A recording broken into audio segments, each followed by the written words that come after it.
Hey everybody, welcome back to BK's Bullets. Today we're talking the review of the Marvel Spider-Man game on PlayStation 4.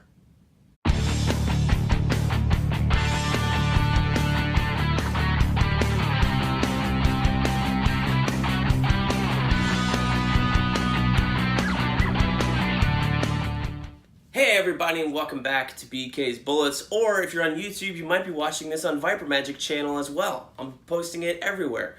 Because it's both video games and comic books. Today we're talking the Marvel Spider-Man game on the PlayStation 4, which I picked up a PlayStation 4 a few months ago specifically so I could play Spider-Man starting the day it came out. I just beat it last night. 2 nights ago I beat the story and I platinumed it last night. That is my first platinum trophy on the PlayStation. I think it's really which basically means you got all the achievements and stuff like that, but it's probably one of the few games where I actively checked off all the boxes, whether it's on PlayStation or Xbox, just because it was it was easy to get. There wasn't anything ridiculous like, do a 500, combo, do a 150 combo, find all the frickin' Riddler trophies in this game. Thanks, Arkham. Any Arkham game that's out there is ridiculous, because they don't tell you where they are. But I really enjoyed this game. I played Spider-Man 2 back in the day a little bit and thought the swinging was pretty good for the PlayStation 2. That's really the one that revolutionized Spider-Man games, where you could freely swing around the entire city of Manhattan Island anyway, and it actually had physics-based system and the webs attached to something. You could like aim and steer yourself around buildings and all this momentum that comes into play. This game is kind of like the return to that. I don't know if other games have had it or as good as this, but this game definitely feels good. It's got a great web swinging system, and that's mainly the reason why this game is so fun to play, is because it is so fun to swing around the city of Manhattan, the island of Manhattan in this game, and wall crawl. And really, I don't remember. I did not do a whole lot of wall crawling. It was web zipping up buildings or running up buildings, and then jumping off the top and then diving over the bottom and stuff like that. There's a couple of stealth elements in this game I thought were kind of cool. They're not as inventive as the ones in the Arkham games with Batman, because the web gadgets really don't lend themselves to stealth as much as they do to,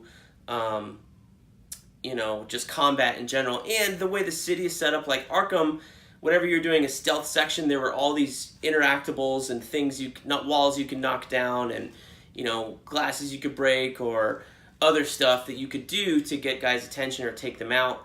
Whereas the Spider-Man game is simply like, you're above them, you can either kick them down in the face and then jump back up, or you can web them to a wall, or web them to whatever you're perched on with. You throw them down, you bring them up, you knock them out, you web them up, that kind of thing. So it's a little more basic than the Arkham games, but it's enjoyable at the same time.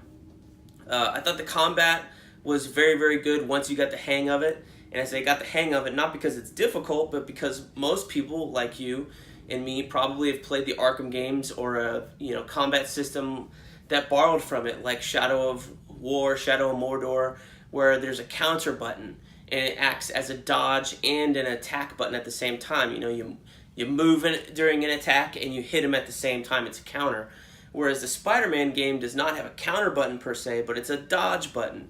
So I was using it as a counter button, and every time I would see the spider sense go off above his head, and I would get hit in the face because Spider-Man never hit back.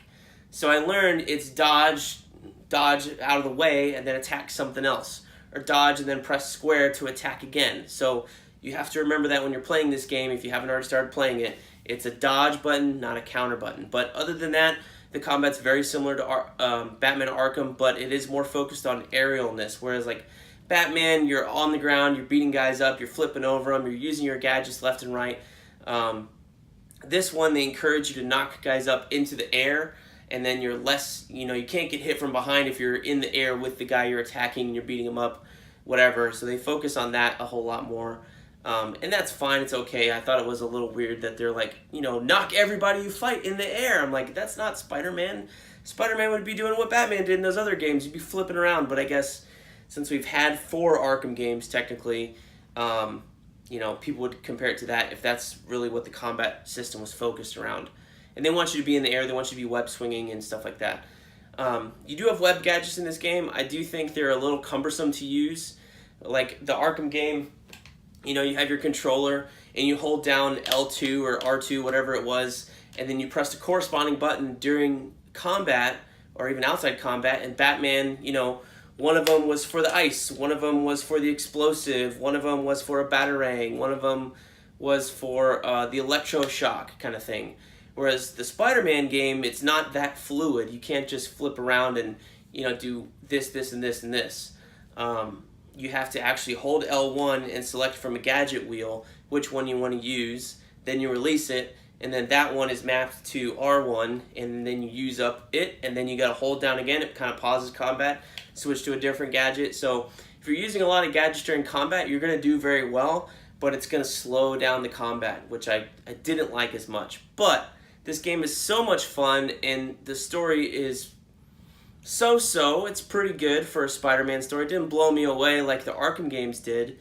But for a first outing of a game, totally serviceable story. Pretty good, in fact. And it has, it doesn't pull any punches, which did surprise me. So there are surprises in here. So I would say it's more than just pretty good. It's a good story. So we'll give it a good rating on the story there. But the combat, the traversal, all this stuff is an A+ effort here from Sony and Insomniac Games. So full credit to those guys.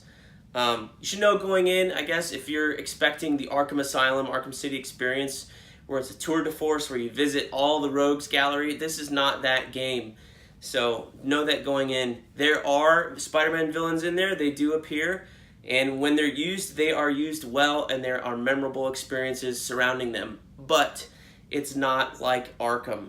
So take that as you will, and go like that. So quit comparing it to Arkham, I guess, should be the main thing we're telling everybody. But, all in all, it's a great thing. I love the costumes. I did not rock the White Spider at all. In fact, if you have watched my YouTube videos, you know that I'm pretty much against the White Spider. I rocked it, and as soon as I could change out, I did, and I never went back to that thing again. I rocked the Scarlet Spider outfit. I rocked the Alex Ross redesigned Spider Armor Mark IV or something like that. It's the shiny version of the regular Spider-Man suit with the glowy spider. I rocked Spider-Man 2099, the white version. I like that one a lot better than I do the blue one. Never was a 2099 kid. I rocked the Infinity War Spider Armor for a little bit. And what else did I like? The stealth suit. I didn't really like the negative suit or anything like that. The Black Cat suit I got pretty early in the game, and I rocked that for a long time. What's cool about all these different suits, depending on which one you have, if you have one of them that has like the lenses or black outline around the eye, like Scarlet Spider doesn't have it, Spider-Man 2099 does not have it. But if you've got what looks like a regular Spider-Man eye mask kind of thing as part of that suit, during the cutscenes, just like if you were to wear the regular white suit, your eye will contract and stuff like that. And so you can get a more expressive cutscene. But just the fact that these cutscenes take place in the game engine and are not pre-rendered, based on the fact that whatever costume you're wearing when the cutscene starts is the one that you're wearing in the cutscene and interacting with, is really, really cool and really well done, and shows how much care Insomniac put into this game to make you feel like you weren't playing a game, that you were Spider-Man. Because it would have taken you out of the game if you'd started the cutscene and your costume automatically switches back to the White Spider. But the coolest thing, I think, about these alternate costumes, unlike the Arkham games, which is just an alternate costume, that's all it is that each of these costumes unlock a new suit ability for you to use as you see fit. And most of them are good, some of them are great, some of them I didn't really use. Like, there's one, you get like a cel-shaded version of the original Spider-Man suit, and its ability is Quips, which basically you press down, L1 and R or 3 or whatever these are called on PlayStation, your thumbsticks, to use any of these abilities. But on that particular one, Spider-Man just starts joking around. Doesn't do any damage, doesn't do anything, but it is a little funny. But a lot of them are really cool. Like, you get the Web Blossom early on. That saved my butt early in this game before I had figured out that this was in fact the dodge button and not the counter button.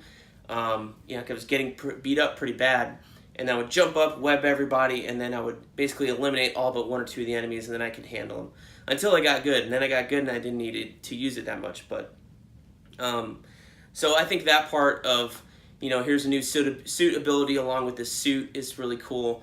All the collectibles I think are really well done. There's not, you know, there are a lot of different types of them, but there are not a ton of them, you know, like they introduced collectible pigeons. Go and catch these pigeons for the pigeon guy that lives over there. I was like, oh my gosh, how many of these things are spread around the city? I was picturing the Riddler trophies from the Arkham series, but no, there's only 12, and that's a manageable thing to go collect and knock out. So that's kind of, most of these things are, you know, 12 of them, 24, you know, multiples of that, but on a smaller number than you would think. There's not 50 of one thing and 100 of another and things like that. So, and also I like the way that they spread out the collectibles in this game. Like you start out and you have landmarks and backpacks. You can knock all of them out if you want to, like I did, before you move on to the next story mission, or you can, you know, go to the next story mission and then unlock more and more and more. And then if you didn't do anything as you went along, you might be overwhelmed at the end of the story, because you have research stations and challenge missions from Marvel villain, whom I'm not going to spoil here.